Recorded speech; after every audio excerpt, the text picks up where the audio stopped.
আসসালামাইকুম। 2024 সালের জুন মাসে টি-20 বিশ্বকাপ খেলতে নামবে ভারতীয় ক্রিকেট দল।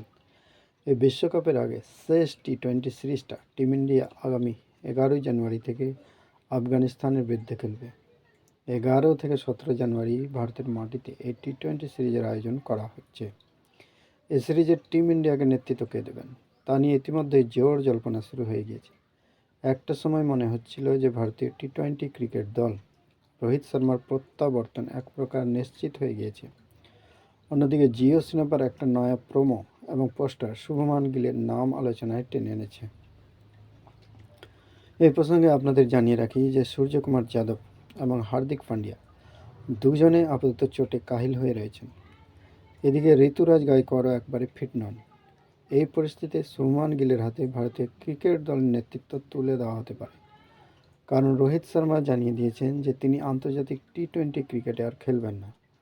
শনিবার একটা রিপোর্ট থেকে জানতে পারা গিয়েছে যে আগামী 2 থেকে 3 জানুয়ারি দিল্লিতে বিসিসিআই একটি বৈঠকের আয়োজন করছে। এই বৈঠকে ভারতীয় ক্রিকেট দলের মুখ্য নির্বাচক অজিত আগারকার টিম ইন্ডিয়ার দুই মহারথী রোহিত শর্মা এবং বিরাট কোহলির টি-20 ভবিষ্যৎ নিয়ে আলোচনা করবেন। যদি রোহিত শর্মা একান্তই রাজি না হন, তাহলে অধিনায়কত্বের জন্য রাহুল, বুমরা কিংবা শুভমানকে প্রস্তাব দেওয়া হতে পারে।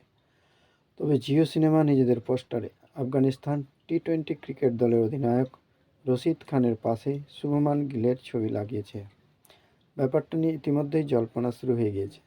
আসলে চলতি মাসের শুরু পর্যন্ত এই পোস্টারে সূর্যকুমার যাদবকে রশিদ খানের পাশে দেখতে পাওয়া যাচ্ছিল, কিন্তু সূর্য চোট পেয়ে দলের বাইরে যাওয়ার কারণে এই নয়া পোস্টার নিয়ে আসা হয়েছে।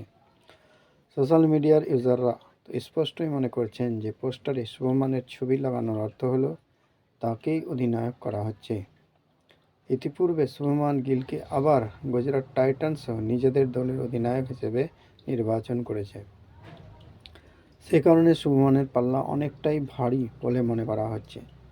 কিন্তু রোহিত যে খেলবেন না সেটা আনুষ্ঠানিকভাবে জানিয়ে দিলে এই সিদ্ধান্ত গ্রহণ করা হবে, কারণ বোর্ডের কাছে এখনও প্রথম পছন্দ রোহিত শর্মাই। ভিডিও এই পর্যন্তই। থ্যাঙ্কস।